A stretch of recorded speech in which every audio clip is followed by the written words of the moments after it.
sacrifice donné au diable, au démon, au génie du village. Je ne parle pas de ce sacrifice.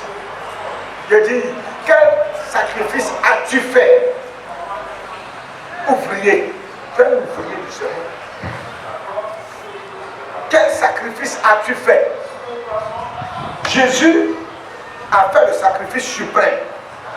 Le sacrifice suprême, c'est de mourir pour autrui. C'est de mourir pour son prochain. C'est de mourir pour l'autre. C'est de payer de par ta vie en acceptant la mort pour l'autre. C'est ce qu'on appelle le sacrifice suprême. Jésus l'a fait pour toi et pour moi.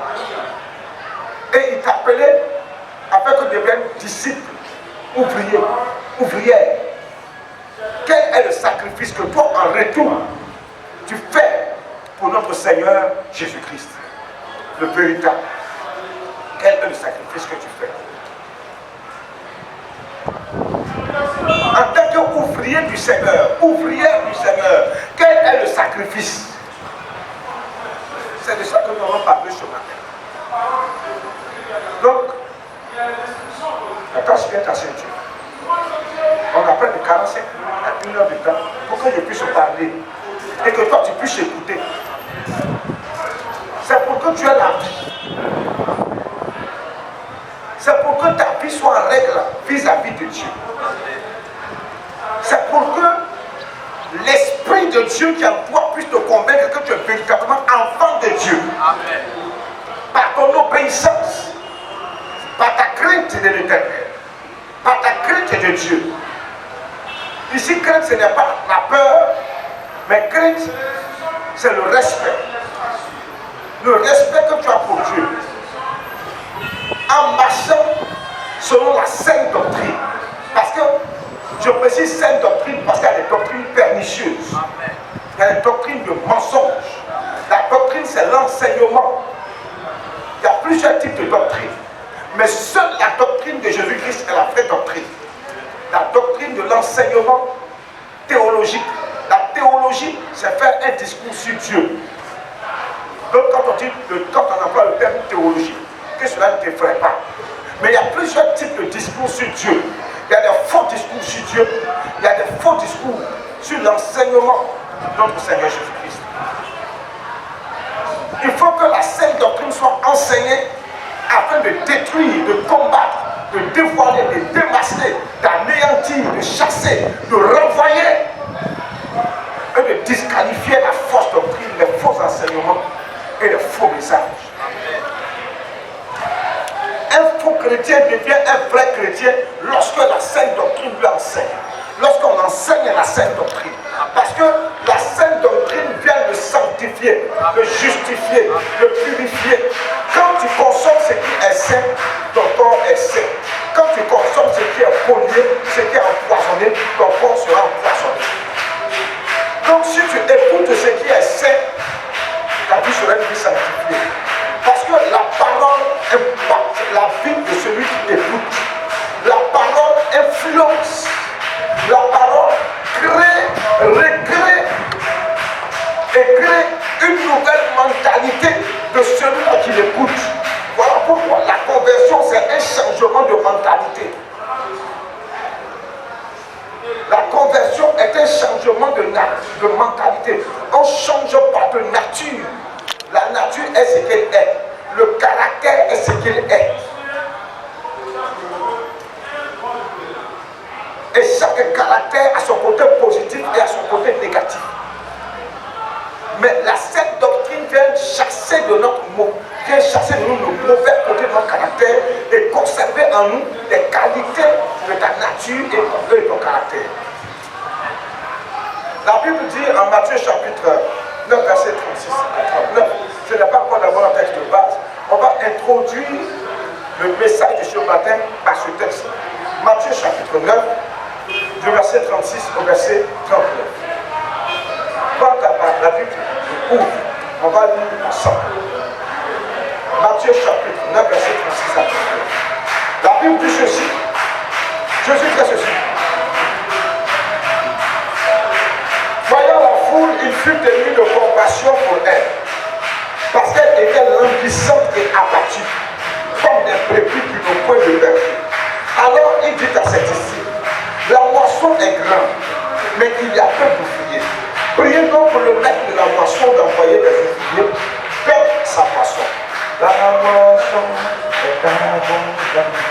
mais les ouvriers sont peu nombreux. Oui, bon, allez, chantez.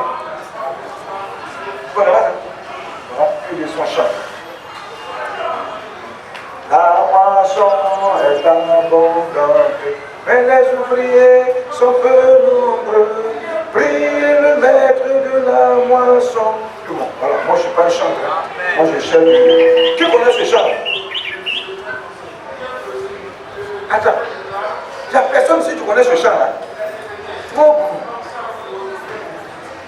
D'accord. Maintenant, je vais imposer à ce qu'on chante dans les cantiques.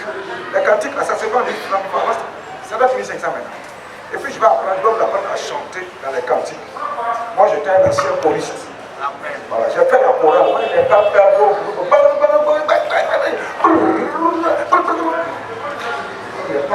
nous, on chantait des cantiques spirituels. Amen. Quand tu entends que ce chant, c'est tiré des Écritures, c'est ça. La moisson est à bon. C'est pas pour chanter. Brûle-en-moi, brûle-en-moi, brûle-en-moi, brûle-en-moi, brûle-en-moi, brûle. Et puis après ça, vous partez dans les maquis, dans les bois de nuit, dans les cabarets, dans les communes, allez fumer des paroles.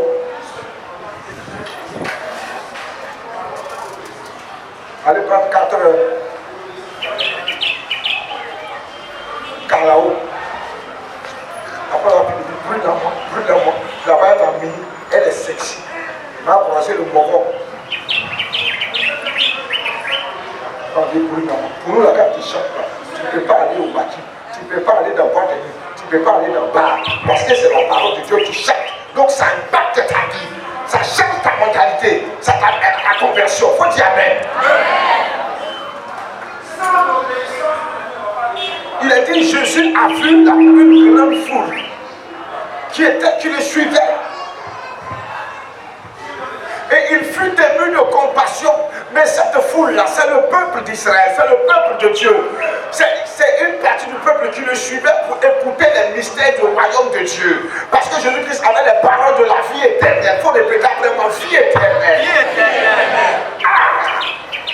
Ce n'était pas des paroles d'une intelligence humaine, d'une connaissance humaine. Ce n'était pas les paroles de la science, ce n'était pas les paroles de la philosophie humaine, mais c'était des paroles spirituelles, c'était des paroles de l'éternité qu'il avait. Et les gens le suivaient. Et Jésus s'est retourné à regarder cette grande foule qui était auprès de lui. La Bible dit, il fut ému de compassion pour elle, parce qu'elle était languissante et abattue, comme des brebis qui n'ont point de berger. Cette foule, Jésus a eu compassion. La compassion, c'est la pitié mêlée d'action. La compassion, c'est avoir pitié de quelqu'un et puis lui venir en aide. Sinon, on peut avoir pitié de quelqu'un puis ne pas l'aider. Fais pitié, il a faim. Et puis je continue ma route. Ça, c'est de la pitié. Mais la pitié n'est pas la compassion.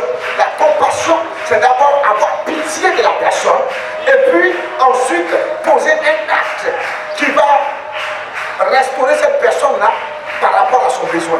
C'est ça la compassion. Et Jésus a eu compassion de cette foule. Dis Amen. Il faut dire Amen. Il faut dire Amen.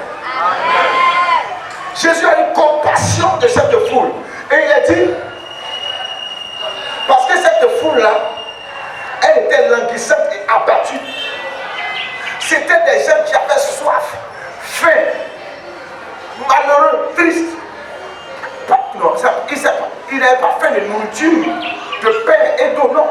Ils avaient faim de Dieu, ils avaient soif de Dieu. Il n'y avait personne pour les conduire aux sources de la vie éternelle. Amen. Il n'y avait personne pour leur enseigner les mystères du royaume. Pas qu'il n'y en avait pas. Il y en avait, mais c'était des traites, des lâches, des bandits, des corrompus, des malhonnêtes, des bandits, des voyous, des gangsters, des charognards, des hyènes, des loups qu'ils avaient à la tête. Parce que du temps de Jésus, il y avait des sacrificateurs, il y avait des lévites, il y avait des souverains sacrificateurs. C'était des prêtres, des pasteurs de leur temps, des leaders spirituels. Il y avait les pharisiens, les scribes qui étaient là. Ils étaient assis dans la chair de Moïse. c'est-à-dire dans les traditions juives et non pas dans la loi. Ils étaient assis dans les coutumes, dans les traditions mondaines, les traditions idolâtres, les traditions des Baals et des Astartés. Ils étaient assis dedans dans la chair. Mais ils n'étaient pas dans la loi. Ils ne pratiquaient même pas eux-mêmes la loi. Pourtant, ils enseignaient cette loi au peuple. Vraiment que Jésus a dit, faites ce qu'ils vous diront de faire, mais ne faites pas ce qu'il faut, parce que c'est une race de vipères, c'est des hypocrites, c'est des menteurs, c'est des taureaux blanchis. C'est des voyous. C'est ce que Jésus a dit. Et ce peuple-là était un peuple abattu. Il y a des personnes, il a dit, ils étaient comme des brebis qui n'ont point de berger. Pourtant, ils avaient des bergers. Voilà pourquoi Matthieu dit, ils étaient comme des brebis qui n'avaient point de berger. Pourquoi ils avaient des bergers, mon frère? Ils avaient des bergers. Mais quel genre de bergers ils avaient? Des bergers ventripotents qui n'étaient là que pour leur ventre, remplir leur estomac. Et je n'appellerais même pas ça estomac, j'appelais ça des panses. Parce que pour les gens, nous sommes comme des animaux. Pour l'animal, on appelle ça une panse.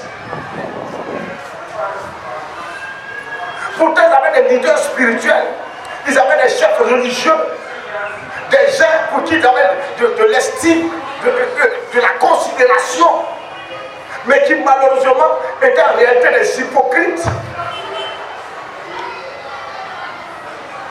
Ils paraissaient pour être des hommes bien, ils paraissaient leur apparence révélait qu'ils étaient des bergers excellents, alors qu'en réalité c'est des menteurs, c'est des loups, ils ont revêtu de peau de brebis, c'est des tombeaux blanchis, et dans ces tombeaux-là, il y a des ossements desséchés, il y a la pourriture, il y a la puanteur, il y a des asticots démoniaques là. Ils étaient des hypocrites, et Jésus leur a dit ouvertement, vous êtes des hypocrites.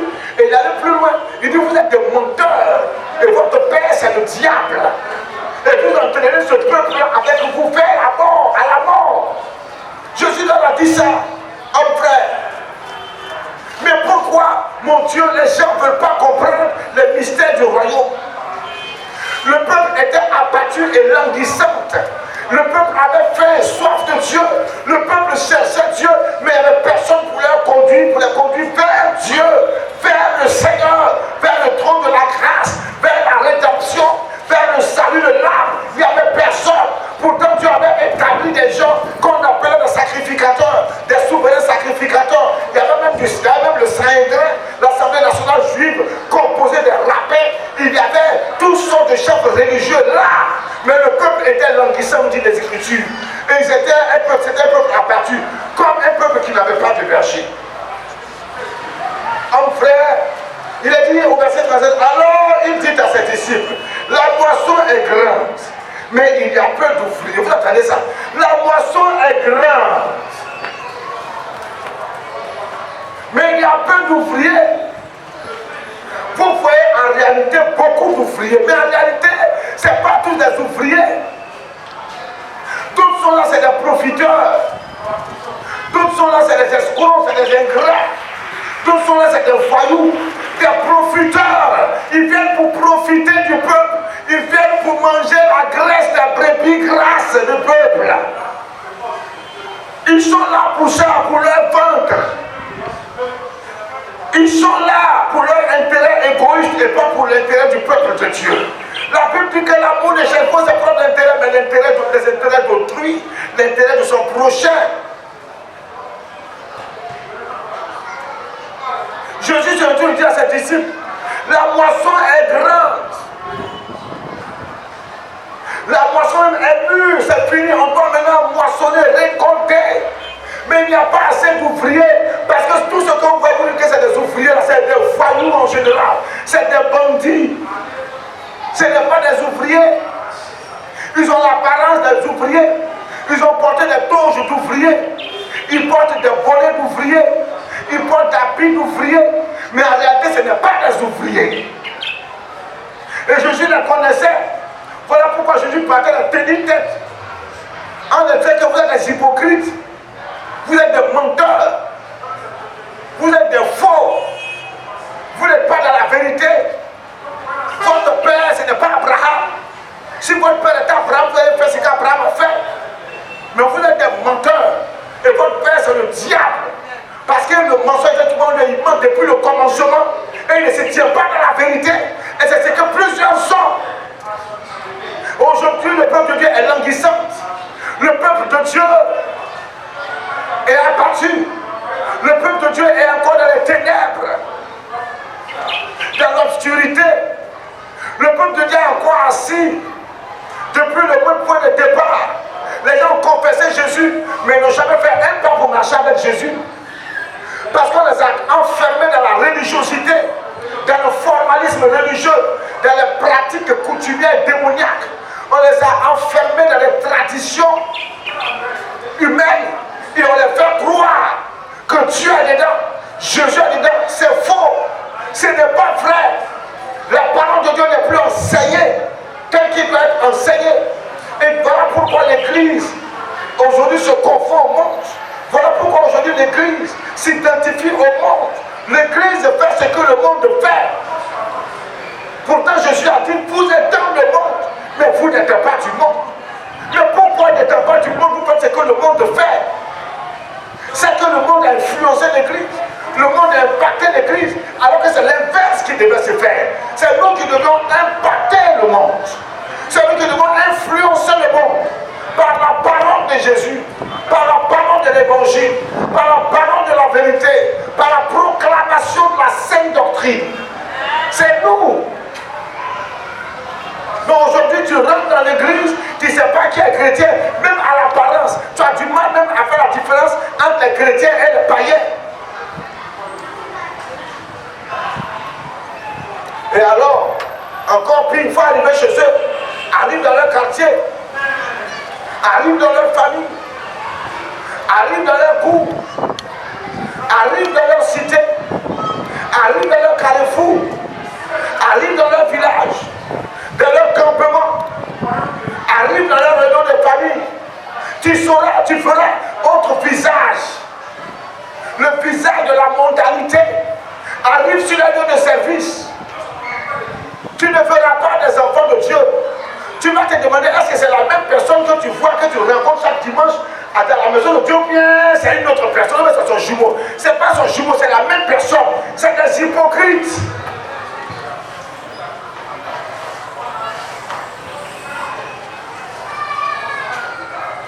Alléluia. Il a dit ceci. Au verset 38, priez donc le maître de la moisson d'envoyer des ouvriers dans sa moisson. Priez donc le maître de la moisson pour qu'il envoie des ouvriers, hommes frères, des ouvriers. On ne parle pas des bandits là.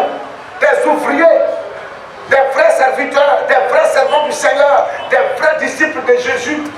Un disciple, c'est quelqu'un qui apprend au pied d'un maître et qui est soumis à l'autorité de ce maître et qui fait exactement ce que le maître lui recommande de faire. C'est cela un disciple. C'est quelqu'un qui apprend, quelqu'un qui suit. Il ne se met jamais à côté, il se met toujours derrière le maître. Il suit le maître à la trace. Et il fait tous les gestes, tous les mouvements. Il fait la même chose comme le maître. Où est ça aujourd'hui? Vous voyez l'apparence. Vous savez ce qu'ils font dans le secret? Vous connaissez leur vie après l'église. Vous connaissez leur vie après la chair. Vous connaissez leur vie après des moments de prière. Vous connaissez leur vie. Plusieurs ont échoué. Comme des bateaux qui ont échoué dans le sable. Plusieurs ont échoué. Plusieurs ont chaviré. Plusieurs ont abandonné la voie de la vérité. Et la Bible dit dans Romains chapitre 1 que les hommes vont changer la vérité de Dieu en mensonge, la vérité de Dieu en mensonge. Le mensonge sera vrai. Quand tu vois une publication, on dit le premier pasteur transgenre de l'Amérique latine, c'est un maudit. Amen. Toi tu es garçon, tu t'es transformé, tu prends des comment on appelle ça même là, des hormones pour pousser des seins, pour avoir forme de femme, pour avoir pochon. Ils vont jusqu'à se faire enlever un sexe mâle là, ils vont transformer ça en sexe de femme. Et puis il a dit les pasteurs, c'est un maudit, c'est un fils du diable. mari, lui va être un prédicateur dans l'église. C'est le fils du diable. Le diable est rentré dans l'église. Il ne se cache plus, il s'assoit face à face. Vous les voyez, allez-y sur les réseaux sociaux, quand tu ouvres comme ça ta page Facebook, ils sont remplis. Les faux, les bandits. Le Jésus a dit ceci. Vous les reconnaîtrez à leurs fruits, même leur apparence ne les cache plus. C'est eux qui sont assis sur les trônes. Ils sont devenus des Louis XVI maintenant. Ils vont devenir bientôt les Louis XVI. Quand on parle de ça, on dit non. Il ne faut pas parler de ça. Nous sommes des ministres de Dieu. Ils aiment le terme ministre. Ils oublient qu'ils sont d'abord serviteurs. On est d'abord serviteurs. Nous sommes ambassadeurs. Tu es serviteur, esclave de Jésus-Christ. Tu es un berger. Parce que Jésus est le souverain berger. Je n'aime pas ce terme, je suis berger. David fut berger avant d'être élevé à la royauté. Il veut que Dieu les élève, mais il ne veut pas être berger. Il veut que Dieu les utilise, mais il ne veut pas être berger. Parce qu'il trouve que c'est dégradant d'être berger. Ou de se faire appeler berger. Il faut s'appeler par tous les titres. Très très révérend. Archibishop, je ne sais quoi. Bishop interplanétaire, je ne sais quoi. Tout le monde jusqu'à s'appeler patriarche. Et ils sont devenus les amis d'Abraham. Quand Abraham était là, ils étaient là aussi. Ils étaient là. Quand les Jacob, là, ils étaient là, eux, ils étaient là aussi. Et c'est pas n'importe quoi. Ça réfléchit. Le parler en langue est dans l'église, mais le Saint-Esprit à l'écart. Les gens parlent en langue, et puis ils vont lancer foulard à zone 4. Les gens parlent en langue. Puis ils fument, ils prennent par haut. Comme ils prennent au cimetière. Ils prennent. Ils parlent en langue, ils prophétisent. Les dons spirituels sont dans l'église, mais le Saint-Esprit a mis à l'écart. Parce que les gens préfèrent s'adonner aux pratiques mondaines, sataniques. Le Saint-Esprit, le message de l'Esprit de Dieu est dans quelques églises, mais l'Esprit de Dieu, Dieu lui-même là, il n'est plus là, il est quitté. Ces paroles-là sont qui est là, alors que la parole sans Dieu n'est plus la parole, elle devient le logos, elle devient sans vie. Et c'est de ça Jésus-Christ parlait. Il dit la boisson est grande, mais les ouvriers sont peu nombreux. Ceux qui sont capables de retransmettre la parole de Dieu en l'exposant fidèlement ne sont plus beaucoup. Quand ceux-là ils parlent, on essaie de les étouffer. Quand ceux-là ils parlent, on dit qu'ils ne sont pas sages. Quand ceux-là ils parlent, on dit que c'est à cause que tu vas rester comme ça. Mais tu vas rester comment? Mais il préfère rester comme Jésus. Pourquoi tu veux que je sois comme quelqu'un d'autre? On ne se convertit pas deux fois, je me suis converti une fois. Après, à Christ, c'est fini. Je ne veux me reconvertir encore pour quelqu'un d'autre. Ce que je dois dire, c'est que Jésus a dit.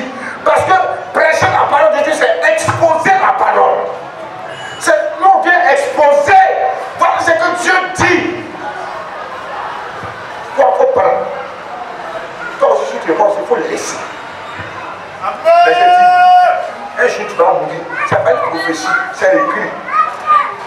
Tu vas mourir. Il faut même chiner.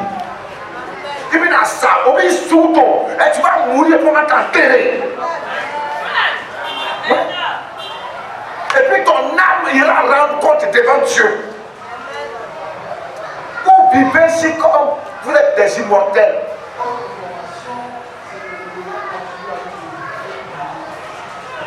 Homme frère, Matthieu chapitre 20, du verset 1er au verset 16. Jésus va enseigner ses disciples en utilisant une parabole. Dis Amen, dis parabole. Dis parabole.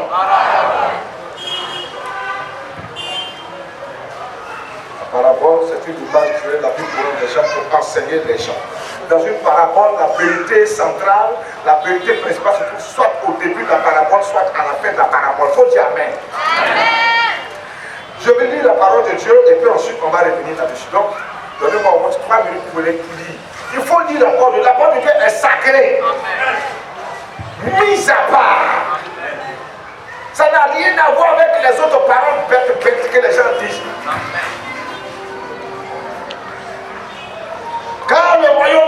est semblable à un maître de maison qui sortit dès le matin afin de louer des ouvriers pour sa vie. Il convint avec eux d'un denier par jour et il les envoya à sa vie. Il sortit vers la 3e heure et il en vit d'autres qui étaient sur la place sans rien faire. Il leur dit, allez aussi à ma vie, et je vous donnerai ce qui sera raisonnable. Et ils y allèrent. Il sortit de nouveau vers la 6e heure et vers la 9e heure et il fit de même. Et étant sorti vers la 11e heure, il en trouva d'autres qui étaient sur la place. Et il leur dit, pourquoi vous tenez-vous ici toute la journée sans rien faire? Il répondit, c'est que personne ne nous a loués. Allez aussi à ma vie, leur dit-il. Quand le soir fut venu, le maître de la vigne dit à son intendant, appelle les ouvriers et paie-leur leur salaire en allant des derniers aux premiers. Ceux de la 11e heure vinrent et reçurent chacun un denier. Les premiers vinrent ensuite croyant recevoir davantage, mais ils reçurent aussi chacun un denier. Et en le recevant, ils murmuraient contre le maître de la maison et dit, ces derniers n'ont travaillé qu'une heure, et tu les traites à l'égal de nous, qui avons supporté la fatigue du jour et la chaleur. Il répondit à l'un d'eux, mon ami, je ne te fais pas tort, n'as-tu pas convenu avec moi d'un denier? Prends ce qui te revient et va-t'en. Je veux donner à ce dernier autant qu'à toi. Ne m'est-il pas permis de faire de mon bien ce que je veux, ou vois-tu d'un mauvais œil que je sois bon? Ainsi, les derniers seront les premiers, et les premiers seront les derniers. Dis Amen. Voici la parabole.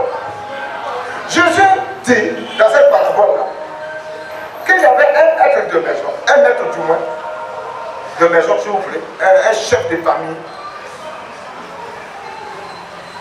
Il avait une vigne. La vigne donne des fruits qu'on appelle des raisins. C'est ce qu'on prend pour fabriquer le vin. Et il cherchait les gens pour aller travailler. Donc il est sorti. Et il a vu tôt le matin des gens, des ouvriers. Et il leur a dit, allez travailler dans ma vigne. Je vais vous payer après. Tôt le matin. C'est pas le matin. On peut supposer 7h, 7h30. Après cela, il est sorti encore à la 3e heure. À la 3e heure, c'est-à-dire il était 9h. À 9h du matin, il sort. Et puis il remarque encore qu'il y a un autre groupe de jeunes qui est là. Et puis on ne travaille pas. Mais il dit aussi, allez travailler dans ma vie. Je vais vous payer après. Ensuite, il a dit, au verset 5, il est sorti de nouveau vers la 6e heure. Et vers la 9e heure, et il fit de même. C'est-à-dire, à midi, il est sorti. À 15h, il est sorti. Et puis encore vu des personnes, il dit, vous aussi allez travailler dans ma vie, je vais vous payer après. Au verset 6, il dit, étant sorti vers la 11e heure, il en trouva d'autres qui étaient sur place. Et il leur dit, pourquoi vous tenez-vous ici toute la journée sans rien faire? Il leur répondit, c'est parce que personne ne nous a loué pour travailler. Allez aussi à ma vie, leur dit-il. À la 11e heure, il était 17h. Il dit, mais pourquoi vous faites pas ici? Non, personne ne nous a loué, aujourd'hui, on va aller travailler dans son champ. Allez travailler dans mon champ. Ils sont allés travailler. Un frère, le soir, lors de la descente à Lille, peut-être que c'est 18h ou 18h30, il appelle son intendant pour dire son comptable. Viens, trésorier, viens. Appelle tous ceux qui ont travaillé dans mon champ depuis ce matin jusqu'à 17h là. Et puis commence à les payer pour travailler là. Commence à les payer par là. Commence à payer d'abord ces personnes, ces derniers venus. Alléluia. Il commence à les payer. Et quand les derniers commencent à les payer, ceux de la 11e heure, ceux qui sont là à 17h, ceux qui sont là à la première heure, ceux de 7h, de 8h, de 9h, de 10h, 11h. Ils ont remarqué qu'ils donnaient un denier à ceux de la dernière heure, de 17h. Comme ça, on dit pas. C'est comme si ils sont venus à 17h, et pas ils ont fait une heure de travail. C'est pas nous qui avons commencé à faire depuis matin jusqu'à 18h. On doit un denier, on doit plus que ça. Ils ont commencé à murmurer se plaindre. Parce que quand la tour arrivait, on a aussi donné un denier. Et Jésus va appeler, le maître va appeler un d'entre eux. On a mis 15. Il a dit, matin, quand je suis venu vous voir, je vais faire qu'elle vous paye un denier. On est tombé d'accord. Mais pas vous plaît. Quand je donne aussi un délit à ceux qui sont là derrière, votre problème il est où? Votre problème là, il est où? Je vais expliquer le contenu réel de cette parabole. Qu'est-ce que Jésus voulait dire par là? Votre problème là, il est où? Il dit, c'est mon argent. Je le donne à qui je veux. Ce que je te donne là, je leur donne ça aussi. C'est pour moi. Ou bien il ne m'a pas permis de faire de mes biens ce que je veux. Ou bien ça te fait mal le fait que je sois un homme qui soit bon. Ça te fait mal. Parce que je suis un homme de bien. Écoute un frère. Il y a des gens qui croient que quand ils sont convertis à 10 ans, il y a 20 ans, eux ils sont quelque chose. Eux ils sont arrivés. Tu mens. Le nombre de conversions, le nombre d'années que tu as fait dans l'église, c'est pas ça qui fait de toi un disciple, c'est pas ça qui fait de toi un frère pour prier. Non, non, non, non, non. Détrompe-toi. C'est pas ça. Ne soyez pas étonnés que les gens soient convertis aujourd'hui et puis demain Dieu les bénit. Ne soyez pas étonnés. La plupart même des vieux chrétiens, c'est des bandits. Quand tu as les bandits dans l'église, ça va plus passer les vieux chrétiens. Les nouveaux chrétiens n'ont pas de problème. Lui, il vient, il a soif de Dieu, il cherche Dieu. Quand il fait ça, on lui chasse, il chasse. Il faut chasser parce que même si il faut t'aider, alors il va t'aider, alors chercher. Donc les vieux chrétiens, quand ils voient le zèle de nouveau, là, il vient d'arriver, il va se calmer, je connais ici. Là, on a fait plus que ça. Ça, c'est les chrétiens sorciers dans l'église, n'écoutez pas. Ils ne sont pas bien. Ce n'est pas de bonnes personnes. Homme frère, le Seigneur lui-même a dit l'ouvrier mérite son salaire. Tu es un ouvrier du Seigneur. Tu es un ouvrier du Seigneur. Le Seigneur va te récompenser pour ça. Amen. Je suis la voix des gens que Dieu va récompenser. Amen. Cette nuit, aux environs 3 heures du matin, le Seigneur m'a accordé une vision sur des personnes. Des gens étaient là, ils vivaient ensemble. Ils étaient dans un même lieu. Ils vivaient dans un même lieu. Dans une même zone. Mais chacun ne vivait pas de la même manière. D'autres étaient bien habillés en costume cravaté. D'autres étaient habillés en haillons. D'autres vivaient dans de grosses maisons. D'autres étaient dans des baraquements pourris, dans des papots. D'autres mangeaient bien, d'autres n'avaient pas à manger. Je bénis le Seigneur parce qu'on était parmi ceux qui mangeaient bien. Amen. On était parmi ceux qui étaient bien habillés. Amen. Oui, fallait écouter ce qui est dedans. Les gens vivent ensemble. On est tous chrétiens. On est tous dans la même famille spirituelle. Mais homme frère, Dieu va élever quelqu'un pour te laisser si tu ne fais pas attention. Tu es dans le même milieu. Et puis tu vas te comporter comme ces gens qui sont venus à la première heure là. Tu as commencé à murmurer. Nous on était avant eux dans l'église là. Nous on était avant eux. Nous on est venu avec. Je suis venu avant lui là. Je suis venu avant elle. Je suis venu avant elle. Moi il n'est pas une mariée, mais c'est marié avant moi. Tu es venu avant elle, tu fais quoi? Amen. Tu fais quoi que là tu fais? Amen. Tu te comportes un peu. Excusez-moi du terme. Hein. Tu fais les mots coupants. Tu vois que les garçons sont bêtes. Allez prendre un mot coupant pour aller où? Quand on parle, tu peux dire le pasteur est super. Moi, je suis pas le dit ce qui est vrai. C'est ça. Tu donnes tes fesses à tout le monde. On tripote ça comme ça. On dirait quelqu'un qui est payé avocat. Tu touches pour voir si c'est mieux ou c'est pas bien mieux.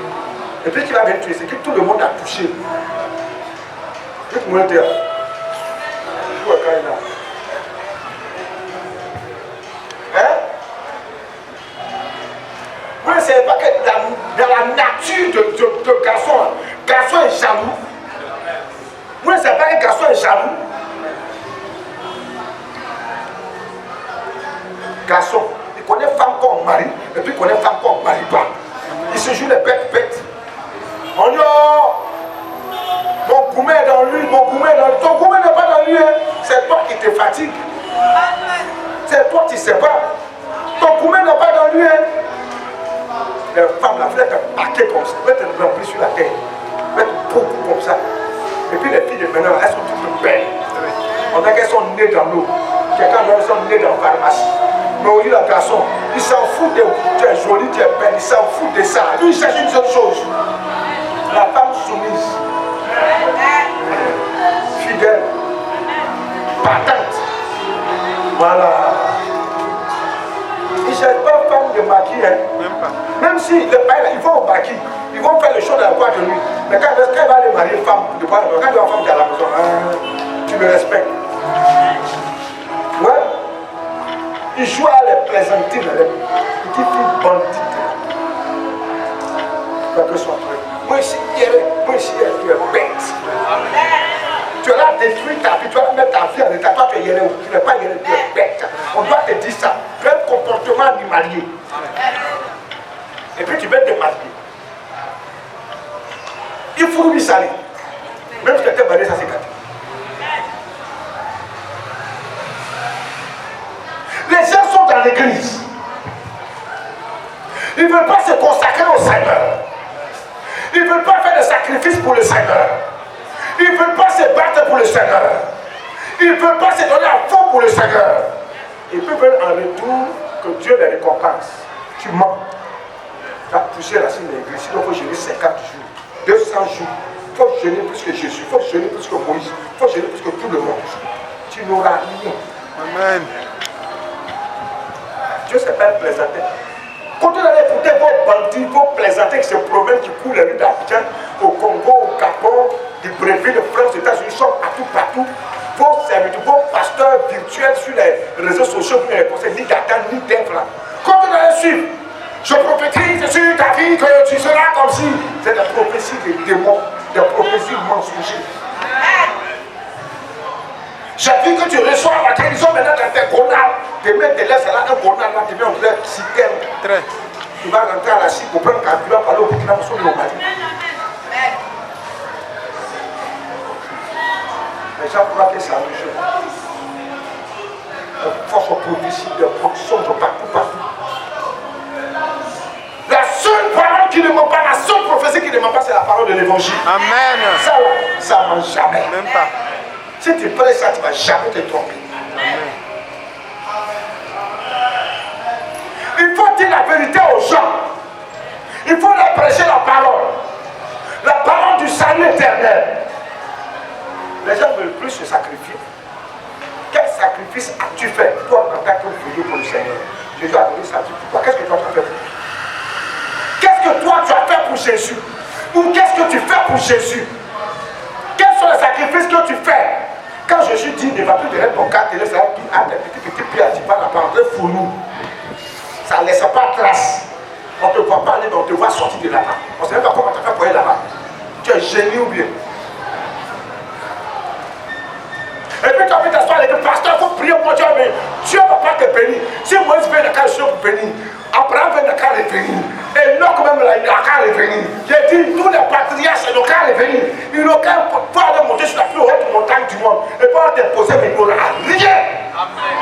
Parce que tant que tu marches contrairement à la parole de Dieu, ce que tu as dit là, c'est connerie, ça n'ira pas du tout.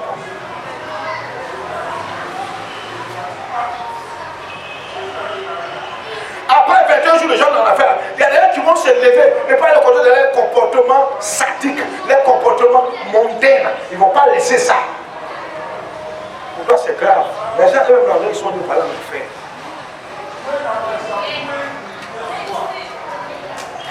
Et puis c'est eux qui se plaignent dans les églises. Dieu a béni celle-là, moi Dieu n'a pas encore béni, Dieu a béni lui, moi Dieu n'a pas encore béni. Tu te plains pourquoi? Toi tu as fait quoi? Toi tu as fait quoi? Alors souvent il faut se poser la question, toi tu as fait quoi? Amen. Souvent vous regardez les gens, et ça c'est une bonne chrétienne, hein? Ça c'est une bonne soeur, hein? Tu dis quoi? Celui-là c'est un bon frère, hein? En tout cas tu connais sa vie. Tu connais l'hypocrisie des gens. L'hypocrisie des faux chrétiens. Tu connais ça. Ils sont finis à ça. Quand tu les vois des anges. Oui papa. Oui papa. dis papa pasteur. Papa pasteur. Oh, fiche-moi le cas là-bas, ouais. Papa pasteur. On te dit, va faire ce que Dieu dit de faire. Va mettre en pratique avant tu as papa pasteur. C'est quand tu as dit ça que tu as te béni. Tu mens. Tu m'appelles papa Dieu. Il n'aura rien. Même si c'est plus près qu'un transpire. Même si c'est plus qu'un tremblement de terre. Il n'aura rien. Tant que tu es plaisantin, tu es flanifla, tes deux versets ne valent pas 50 francs. Après que toi tu marches à la chose. Vous ne devez pas faire de sacrifice. Si ce n'est pas impudicité, c'est masturbation. Les gothams vraiment ça plein jour. Les filles aussi se masturbent.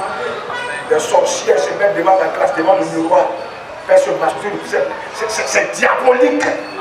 Ça vient des puits de l'enfer, des entrailles, des étangs de feu. C'est là que ça vient. Un monde pervers. Et c'est rentré dans l'église. Jusqu'à on va payer des conneries pour garçons. On passe à la formation, on dit femme qui n'a qu'à prendre ça. Les femmes mariées prennent ça. Les sorcières. Le laboratoire de pharmacie démoniaque, diabolique. Le diable assis dans leurs pensées là-bas. Satan les inspire. Garçons sont en fabrique femme en silicone, en caoutchouc, et puis il s'est marié ça. C'est pas parce que le diable assis dans ton âme. Femme en caoutchouc, femme qui est remplie sur la tête du canard, c'est plus ce qu'on va faire. Toi, c'est femme en caoutchouc, toi, tu vas marier. Puis tu vas voir des pasteurs qui vont organiser des mariages homosexuels, garçons puis garçons se marient. Non, les pasteurs doivent les payer. Tu as maudit, ça s'appelle pasteur, ils sont le fils de Satan. Toi, tu n'es pas un pasteur. Amen. Les gens sont assis dans les assemblées, ils ne veulent pas faire des efforts sur leur propre vie. Paul a dit à Timothée, Timothée, effort sur toi.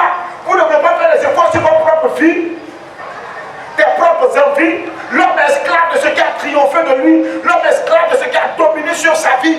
Tu es esclave de ton péché que tu ne peux pas laisser. Tu es esclave de ça. Tu mourras. Tu iras dans l'étang ardent de feu et de souffle jusqu'à la seconde mort.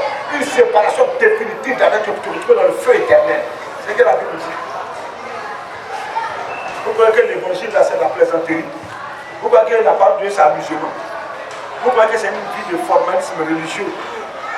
Dimanche on va à l'église et puis le reste des jours, des semaines là, des jours on fait n'importe quoi. Vous croyez que c'est ça? Non, Dieu va avoir pitié de nous. Qui t'a dit ça? Qui t'a dit ça? Il a déjà eu pitié de toi devant Jésus-Christ. Son propre fils à sacrifice. Et puis il doit faire le reste maintenant du travail par l'esprit de Dieu que je t'ai donné. À marcher selon ma parole et à éviter le péché, à fuir le péché. Tu as assis dedans et puis Dieu va faire. Dieu va avoir pitié de moi. Tu te fous de qui même? Tu te moques de qui même? Et puis ça vous dit que non, nous sommes nous on a fondé l'église. Fondateur de l'église. Fondateur. C'est nous on a fondé l'église. Et puis il faut fonder ciel là. Il faut les faire, il faut fonder ciel. Jésus s'en fout de ça. Il bénit qui il veut. Et surtout les vrais ouvriers. Ceux qui se mettent à son service. Avec honnêteté, avec vérité. Il a dit, si tu es là, que tu es un faux chrétien, tu te fatigues, tu vas partir en enfer. Tu te dis ça aujourd'hui, tu vas pas dans le feu éternel. Tu tellement pas, tu vas partir dans le feu éternel. Si tu es un chrétien flanifla, il a dit, toi tu te mens, tu mens aux gens. Tu vas en enfer. Si tu veux prier le cas là, c'est prier comme nous. Puis là, c'est depuis ça, on passe à prier comme les héros de Koumassi. Tu n'iras nulle part au ciel. Tant que ta vie de péché à ta part, si tu ne bouges pas.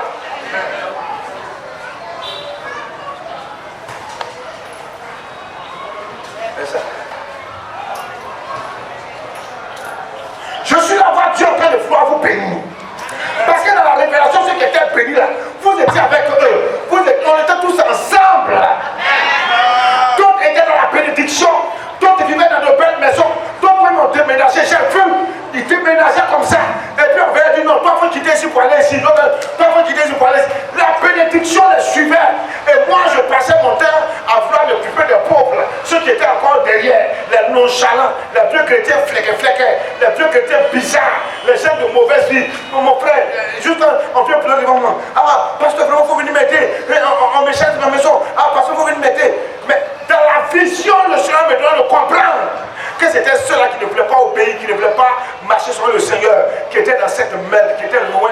bénédictions, loin de ses grâces excellentes. Yéli, on va parler tout mon temps. Hein. Mais moi aussi, les gens, quand tu as les éducations, tu vas partir en affaire avec eux. Ouais. C'est pas une fois, 2 fois, 3 fois. Tu comprends pas, moi, continue la route. Hein. C'est pas toi qui m'envoies en affaire. C'est pas toi qui m'envoies à la conversion. Même là, même pas Dieu, tu as connu Christ à l'homme. Il peut m'emmener en enfer. Donc c'est pas toi. C'est pas une fois, 2 fois, 3 fois. Tu ne peux pas comprendre. Il faut t'asseoir. Ceux qui veulent comprendre, on va avancer avec nous.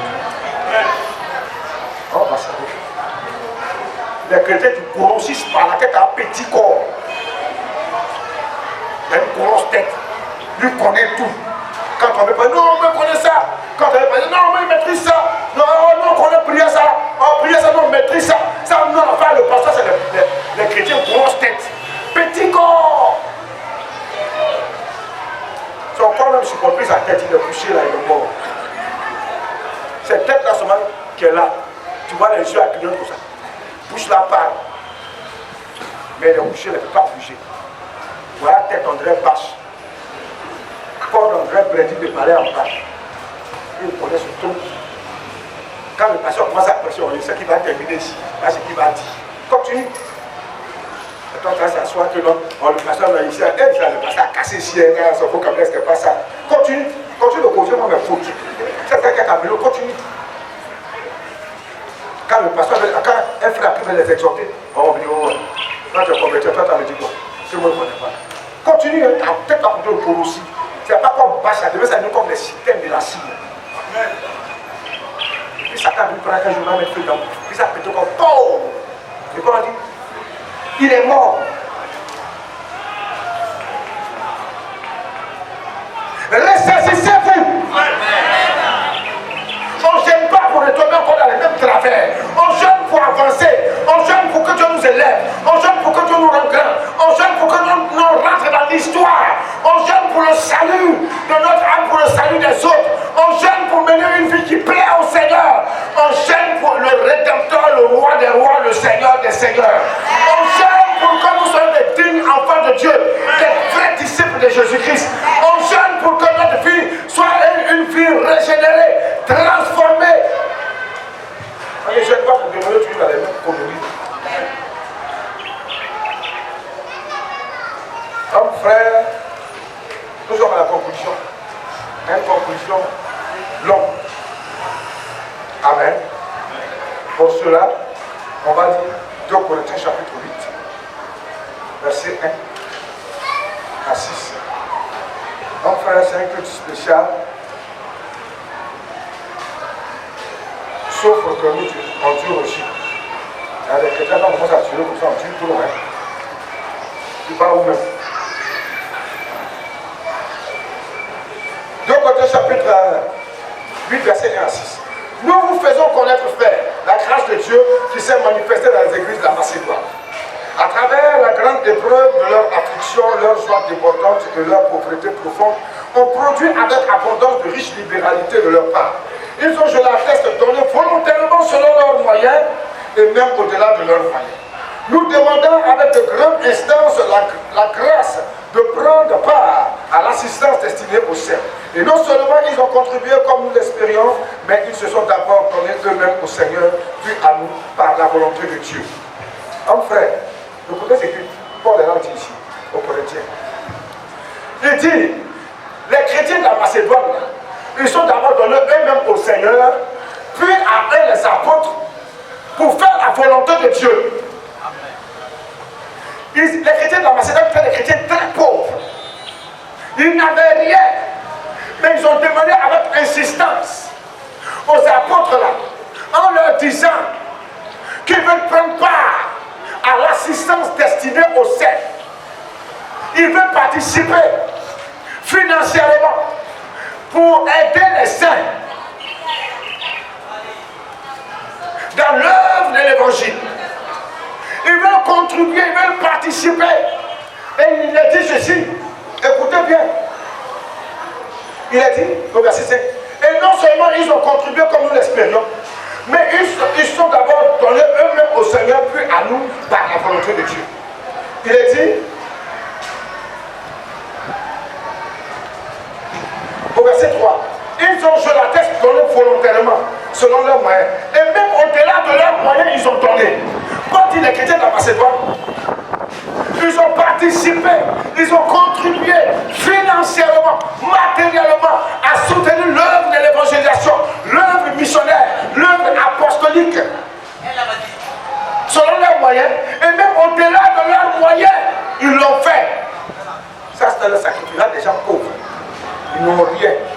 Mais eux, ils ont insisté auprès de la communauté. Nous aussi, on peut avoir notre contribution. Et ils ont fait des sacrifices, ils ont mis au-delà de leur moyens, ils ont fait des sacrifices supplémentaires pour donner même encore plus que ce qu'ils même en avaient en frère. Votre vie chrétienne, c'est fini, ta carte en pas d'argent, c'est fini.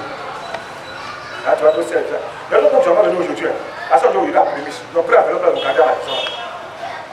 Donc là, c'est dimanche, je suis venu. Dimanche, la prémisse. C'est Dieu qui a travaillé dans mon frère. Dieu ne va pas laisser. Paul dit, ils sont d'abord donnés eux-mêmes au Seigneur. Regarde, si ce n'est pas donné au Seigneur, là, il ne peut pas donner ce qui lui appartient. Ils sont d'abord donnés eux-mêmes au Seigneur. Puis à qui? Aux apôtres. Par qui? Par la volonté de Dieu. Toi, tu es donné au Seigneur.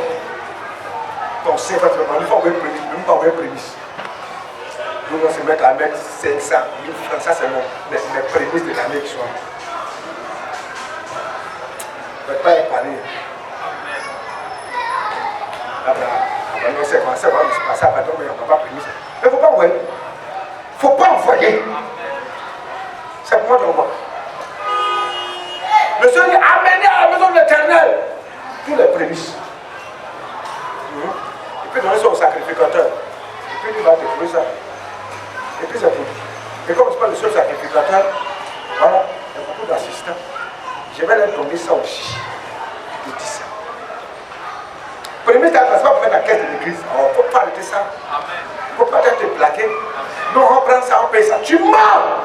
Dieu n'a pas dit ça. Dieu a dit, prémisse là, c'est pour le pasteur. Maintenant, moi, comme moi, je ne suis pas un gars mauvais, moi, je ne suis pas le bandit là, moi, je ne suis pas un plaisantin, moi, je ne suis pas un flanifla, moi, je ne suis pas un faux. Alors, moi, je vais enlever aussi, et puis je vais donner à tous ces assistants qui m'entourent, qui servent le Seigneur avec moi, que ce soit ici comme ceux de Bordeaux. Dis aussi, c'est la même chose. Je ne suis pas un type de voix, je ne suis pas un rapace, je ne suis pas un vampire. Donc, quand on fait la prière, on va dire, non, prémisse là beaucoup, non, on va faire ça. Et puis, il y a des gens qui sont avocats. Aussi 10 personnes ont donné 20 000 quoi. Ah, tu sais beaucoup, ça avec Dieu, ça c'est la terre du pasteur, c'est café cacao sorcier. Toi, tu viens pour faire calcul ici. C'est toi, Dieu t'a nommé comme intendant de l'église, il t'a nommé comme trésorier. C'est toi qui as venu calculer maintenant ce que le pasteur a, ce que Aristide a, ce que Jean-Louis a, ce que le prophète Amako a, ce que l'évangéliste Blé a. C'est toi qui as venu faire ce calcul-là. Il ne faut pas marcher avec le Seigneur. Il faut mettre ta tête où on ne t'a pas envoyé. Et puis ça, c'est le comportement des vieux chrétiens, des faux chrétiens, comme on dit. Non, on va prendre là, sinon là, non, on ne donne pas, maintenant on est calé ici, puis le pasteur est prêt pour nous. Tu te blagues. Tu es un plaisantin, même toi-même, tu es un plaisantin. Ils sont d'abord donnés eux-mêmes au Seigneur. Si quelqu'un ne s'est pas donné au Seigneur, il ne peut pas donner son argent au Seigneur. Si quelqu'un ne s'est pas donné au Seigneur, son argent ne peut pas donner. Il y a des gens qui disent, non, on a plus de foi que toi. C'est là où on voit foi, là, à part de ta poche. On voit si tu as la foi. Non, ça ne me pas donné. Non, moi la foi, mais ça ne me pas donné. Mais tu n'as pas la foi, tu es un plaisantin. Tu as foi de canard, foi de pentade. Tu as foi de fourmi. Attends, est-ce que fourmi a foi?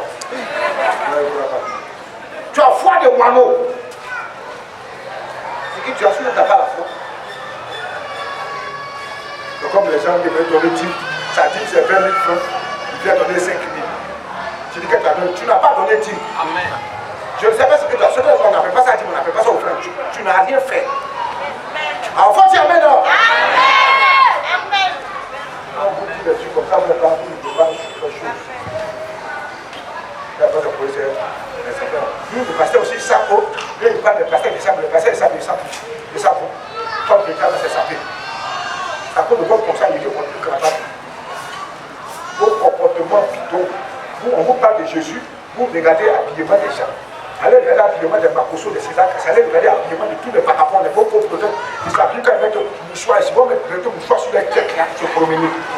Allez les regarder, ça, ils sont manipulants de l'église, ils sont des mannequins des églises. Et puis quand on les passe, on dit non, ils ne connaissent même pas mes origines, et puis c'est eux qui parlent des matériaux vestimentaires. C'est pas qu'on ne peut pas répéter, mais qu'on va mentir, donc on ne peut pas répéter, t'as menti, donc ça veut dire que c'est deux groupes qui aiment ça, donc toi tu es un pasteur sapin, bête. Très. Oh, je m'en parle, j'ai un pasteur qui a dit, ne peut pas dire son nom. Amen, je le connais. Amen. On m'a dit c'est bon. Tu as dit son nom.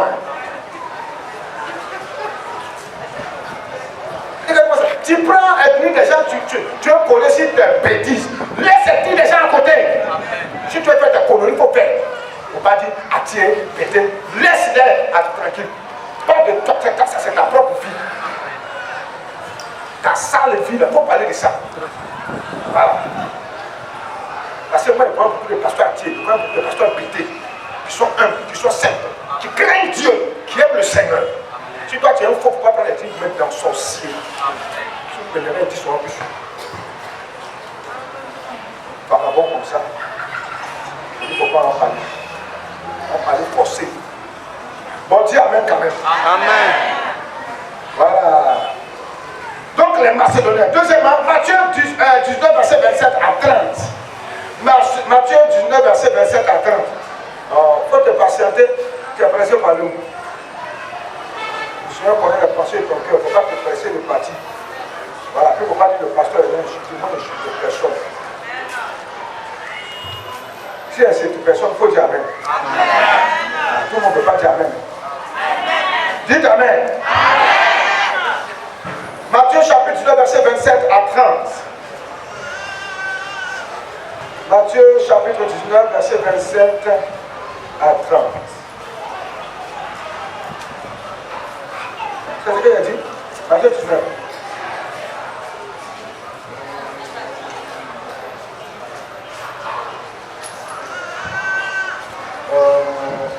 Ça, je me suis trompé. Il faut prendre Matthieu 19. Je n'ai pas écrit, j'ai saisi directement sur la tablette. Maintenant, voilà que vous allez compris ce n'est pas le verset. On va prendre Matthieu 20, verset 16. Matthieu 20, verset 16. Ainsi, les derniers seront les premiers, et les premiers seront les derniers. Voilà, c'est Matthieu 19, verset.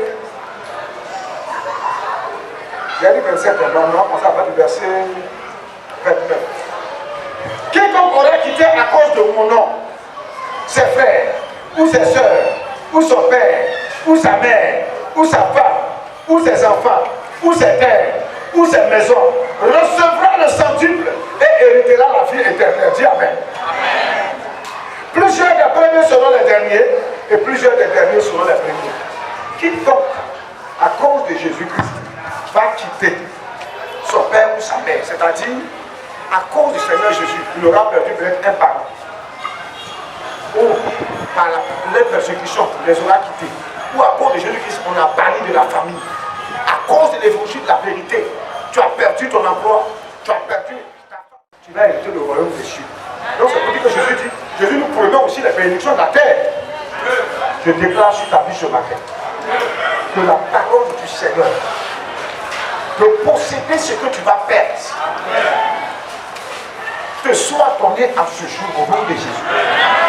Tout ce que tu as perdu, tout ce que tu as espéré avoir, tout ce que tu as espéré trouver dans le Seigneur et qui jusqu'à aujourd'hui te font défaut, je déclare sur ta vie ce matin, sur la base de la parole du Seigneur, sur les fondements de l'évangile, que cette parole de bénédiction au Seigneur Jésus-Christ, qui bénit jusqu'au centuple, qui bénit au centuple ce que tu as perdu, que cette parole s'accomplisse littéralement dans ta vie en cette année 2021. Je déclare sur ta vie, femme, je déclare sur ta vie, toi homme, qu'à compter de ces instants, à partir de la parole de Dieu que tu viens entendre, la parole Je déclare sur ta vie que les portes te seront ouvertes cette année. Les portes excellentes de la bénédiction, les portes de l'élévation, les portes du succès, les portes de la grandeur, les portes de la rédemption s'ouvriront pour ta maison, s'ouvriront pour ton mari, s'ouvriront pour ta femme, s'ouvriront pour tes enfants. Les portes de la rédemption s'ouvriront pour ta famille. Ce que Satan t'avait volé te sera restitué. Cette année, je déclare, par la puissance du nom de Jésus, par l'autorité qui m'a été conférée, par le mandat qui m'a été donné, en me tenant dans le sang de la nouvelle alliance, que tu prospéreras.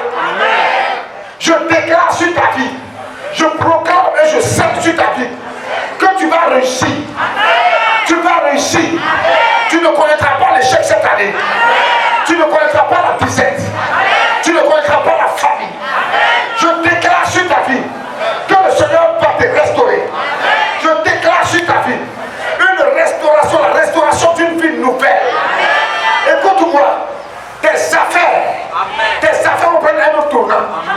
Tournant d'élévation, tournant de succès, tournant de grâce éternelle. Écoute-moi, ceux qui t'ont combattu les a depuis une belle durette, Dieu jette sur leur vie cette année l'ignominie et la honte. Amen. La confusion dans leur camp. Le Seigneur s'est levé de son trône pour toi. Sur la base de cette parole qui vient d'être prêchée, la parole de l'évangile, la sainte doctrine, la parole de notre Seigneur Jésus-Christ, ta vie change à partir de maintenant. Désormais, ta vie change. Désormais, le Seigneur, il change le cours de ta vie. Il change le cours de ta vie. Des sources d'eau vives couleront de ton sein. Je déclare sur ta vie que ce jeune qui prend fin aujourd'hui, à part de ce jeune qui prend fin, une source d'eau vive s'installe dans ta vie. Une source d'eau vive s'installe dans ta vie. Dieu va susciter des hommes. Dieu va susciter des personnes qui vont se lever en ta faveur. Dieu va utiliser des mains puissantes, des bras vaillants pour t'aider, pour te soutenir. Ta vie va changer. Je dis ta vie va changer. Ta vie va changer. Ceux qui attendaient de voir le malheur sur ta vie cette année, ils seront tous dans l'ignominie, la confusion. Ils vont être traînés par le Saint-Esprit jusqu'à tes pieds. Ils viendront se prosterner à tes pieds. Et ils vont reconnaître que le Dieu des cieux et de la terre est le Dieu véritable et ton Dieu. Tous ceux qui te font la guerre, tous ceux qui te font la guerre, Dieu les confondra. Toute âme forgée contre toi, cette année, les âmes spirituelles, les âmes forgées, connues et inconnues, contre ta vie, cette année, n'auront point d'effet sur ta vie. Ta vie sera une nouvelle vie. Ta vie sera une grâce. Ta vie sera une vie excellente. L'excellence s'attache à ta vie. L'excellence s'attache à ta maison. L'excellence s'attache à tes affaires. L'excellence s'attache à tes affaires. Tu prospéreras à tous égards. Tu seras en bonne santé. L'Éternel te bénira. Quand tu sortiras, il te bénira. Quand tu rentreras, il te bénira. Le Seigneur restaurera ta jeunesse. Ta jeunesse sera une véritable jeunesse. La jeunesse de la vie de Timothée. Jeune que tu es, on parlera de toi. Tu marqueras ta génération. Les siècles à venir parleront de toi. Les gens qui t'ont pas connu parleront de toi. Ils parleront de toi. Ils diront ton nom. Ils citeront ton nom dans leur histoire. Je le déclare par l'autorité du nom de Jésus. Et je scelle cela par le sang de Jésus. Tu seras la tête et tu ne seras pas le dernier. Tu seras le premier, tu ne seras pas le dernier. Tu prospéreras. Tu auras du succès. La réussite s'attache à toi par aujourd'hui. Là où tu ne connaissais rien, tu vas réussir. Là où on va dire que tu as échoué, je déclare sur ta vie que le succès, la réussite s'attache à toi. Tu deviendras grand. Tu béniras. Si Jésus-Christ t'a béni, tu seras rassasié de jour. Tu ne mourras pas prématuré. La mort ne connaîtra pas le chemin de ta route.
vie. L'Éternel t'ouvre des portes qui n'ont jamais été ouvertes. Et je sais sur ta vie la bénédiction sur tes enfants, tes petits-enfants, jusqu'à la millième génération de ceux qui viendront après toi. Tu seras la sagesse des jours. La prospérité s'attachera à toi. Dieu s'élèvera en ta faveur. Dieu s'élèvera en ta faveur. Dieu va sécher tes larmes. Il va essuyer tes larmes. Tu ne vas plus connaître ta tristesse. Tu ne vas plus connaître tes larmes. Tu ne vas plus connaître ta lamentation. Mais la joie va s'attacher à toi. Le règne de Dieu va s'attacher à toi. L'Éternel s'élève pour changer ta vie, changer ta destinée, changer le cours de ton existence. Tu te lèveras. Tu grandiras. Tu te lèveras et tu posséderas. Tu te lèveras et tu seras la tête. Tu te lèveras et tu seras le premier. Bien que tu sois le dernier à te lever, tu seras le premier à arriver. Les autres vivront par toi. Les autres vivront par toi. Les autres vivront par toi. Les autres vivront par toi. Les autres vivront par toi. Je déclare sur ta vie, toi j'ai dans le groupe musical, que tu sois musicien, que tu sois chant, je déclare au nom puissant de Jésus que ce que les gens n'ont jamais chanté, tu vas chanter. L'inspiration que les autres n'ont pas eue, au nom de Jésus, je déclare sur ta vie que tu rentres dans l'inspiration. Tu rentres dans l'inspiration. Tu es inspiré. Tu reçois l'inspiration. Tu reçois l'inspiration. Les cantiques nouveaux, les cantiques spirituels. Tu vas chanter. Le monde sera ébranlé. Tu vas jouer aux instruments. Le monde sera épaté. Parce que tu vas dire et parce que tu vas jouer, les âmes seront sauvées. Les malades seront guéris. Les aveugles verront. Les paralysés se lèveront et marcheront. Les morts ressusciteront. Les destinées seront changées. Les vies seront transformées. Les foyers seront réconciliés. L'harmonie reviendra dans les églises, dans les familles, dans les instruments de musique. Par ta foi, l'Éternel descend ta faveur. Une onction de grâce descend sur cette assemblée. Une onction de grâce descend sur cette assemblée. Une onction d'élévation. Une onction de grandeur. Une onction de grandeur. Une onction de grandeur. Une onction de grandeur. Une onction de grandeur. Le spécial descend dans cette église. Petit que tu es, tu deviendras grand. Inconnu que tu es, les gens parleront de toi. Les hommes et les femmes de toute nation accourront vers toi. Et ils diront, le salut est dans ce lieu. Le salut est dans ce lieu. La rédemption est dans ce lieu. Le Messie est dans ce lieu. Ils viendront de tout bas. Hommes et femmes, jeunes hommes et jeunes filles, enfants et vieillards, riches et pauvres, malades et bien portants. L'Éternel les enverra de tous les côtés de la terre, de toutes les nations, de toutes les langues. Ils viendront et l'Éternel se révélera à eux pour montrer qu'il est avec toi. Tu es béni ce matin. Tu es béni ce matin. Je dis tu es béni ce matin. La parole de Dieu est scellée dans ta vie. Le Seigneur te restaure ce matin. Le Seigneur te grandit ce matin. Le Seigneur essuie tes larmes en ta vie. Le Seigneur te bénit de toutes sortes de bénédictions. Élève les mains et dis merci au Seigneur. Rends grâce à Dieu. Dis merci au Seigneur. Dis merci au Seigneur. Dis merci au Seigneur ce matin. Loue Dieu, loue Dieu. Bénis le Seigneur ce matin.